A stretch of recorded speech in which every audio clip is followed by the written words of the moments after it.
আর এবার ভারত বিদ্বেষের সুর ঢাকা বিশ্ববিদ্যালয়ের প্রাক্তন অধ্যাপক শাহিদুজ্জামানের কথায়। জিও নিউজকে উদ্ধৃত করে বাংলাদেশের সংবাদপত্র যুগান্তর সূত্রে খবর, হিন্দুত্ববাদের বিরুদ্ধে বাংলাদেশ পাকিস্তানকে একযোগে কাজ করার আহ্বান জানিয়েছেন শাহিদুজ্জামান।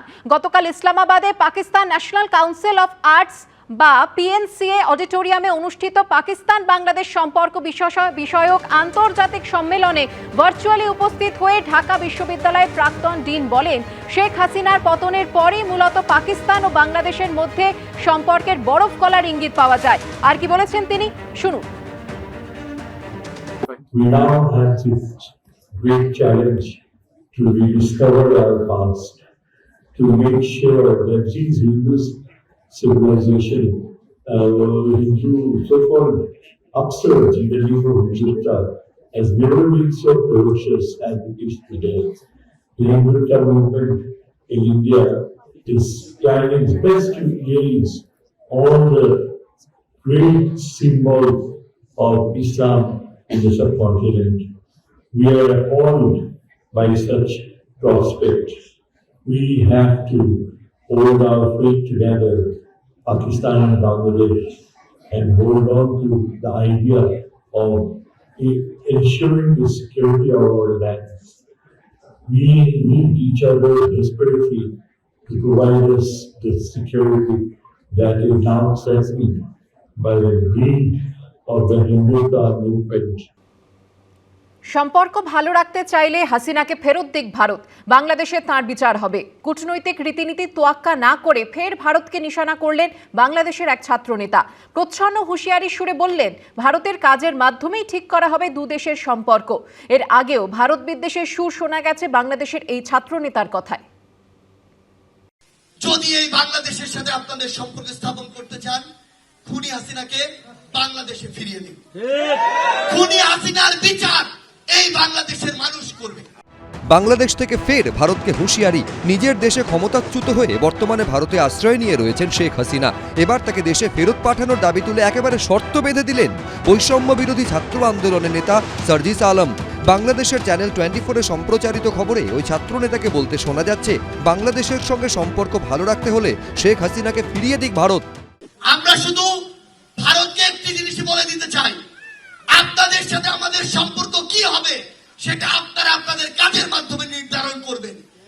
যে খুনি হাসিনা এতগুলো মানুষকে খুন করে এই বাংলাদেশ থেকে পালিয়ে গিয়েছে, যে খুনি হাসিনা বাংলাদেশের মানুষের দ্বারা এই দেশ থেকে তাড়িত হয়েছে, সেই খুনি হাসিনাকে আপনারা আশ্রয় দিয়েছেন।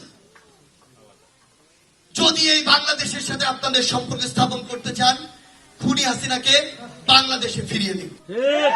খুনি হাসিনার বিচার এই বাংলাদেশের মানুষ করবে। আমার মনে হয় ছাত্র নেতারা দেশের ইতিহাস জানে না, ভূগোল সম্বন্ধে অবহিত নয়, অর্থনৈতিক কিছু বাধ্যবাধকতা থাকে সেগুলো জানে না, হুমকি আর আস্ফালন দিয়ে যাচ্ছে নিজেদের বাজার গরম করবার জন্য। মামার বাড়ির আবদারের মতো করে এরকম করে কথা বললে যে ওনারা আমাদের থ্রেট দিচ্ছেন, আমাদের সাথে ওনাদের ব্যবসা বাণিজ্যের সম্পর্ক আছে এবং ওনারা কখনো এই অধিকার করে নেব, কখনো রক্ত চক্ষু দেখাবো, চোখে চোখ রেখে কথা বলবো, এরকম করে বলছেন। আমার মনে হয় ওনার বয়স কম, রাজনীতি অতটা এখনো বোঝেন না। বাংলাদেশে কোটা সংস্কারের দাবিতে শুরু হওয়া ছাত্র আন্দোলন ধীরে ধীরে পরিণত হয়েছিল শেখ হাসিনার পদত্যাগের দাবিতে গণ আন্দোলনে, যে আন্দোলনকে সামনে থেকে নেতৃত্ব দিয়েছিলেন বাংলাদেশের ছাত্র সমাজ। এদের মধ্যে কেউ ইউনূসের নেতৃত্বাধীন অন্তর্বর্তী সরকারের উপদেষ্টা হয়েছেন, কারুর আবার কোনো কমিটিতে পদপ্রাপ্তি হয়েছে। এদেরই একজন সার্জিস আলম বৈষম্য বিরোধী ছাত্রনেতায় এবার উগরে দিয়েছেন ভারত বিদ্বেষ। এর আগে একই রকম হুঁশিয়ারির সুর শোনা যায় মোহাম্মদ ইউনূসের কথায়। নিক্কাই এশিয়াকে দেওয়া এক একান্ত সাক্ষাৎকারে বাংলাদেশের অন্তর্বর্তী সরকারের প্রধান উপদেষ্টা বলেন, আন্তর্জাতিক আইন অনুযায়ী ভারত শেখ হাসিনাকে হস্তান্তরে বাধ্য। এরই মধ্যে বাংলাদেশের অন্তর্বর্তী সরকার গঠিত তদন্ত কমিটি প্রধান উপদেষ্টা মোহাম্মদ ইউনূসকে রিপোর্ট দিয়ে জানিয়েছে, সে দেশে ৩৫০০-এর বেশি নাগরিক নিখোঁজ। আর এর নেপথ্যে রয়েছেন দেশত্যাগী প্রাক্তন প্রধানমন্ত্রী শেখ হাসিনা ও তার ঘনিষ্ঠ প্রাক্তন সেনা ও পুলিশ আধিকারিকরা।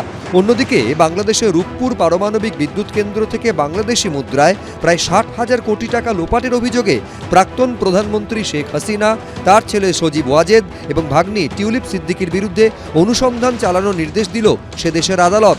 একদিকে যখন মোহাম্মদ ইউনুস থেকে শুরু করে বৈষম্য বিরোধী ছাত্র আন্দোলনের নেতারা হাসিনাকে ফেরত পাওয়ার দাবি তুলছেন, তখন সামনে এসেছে এই ছবিও।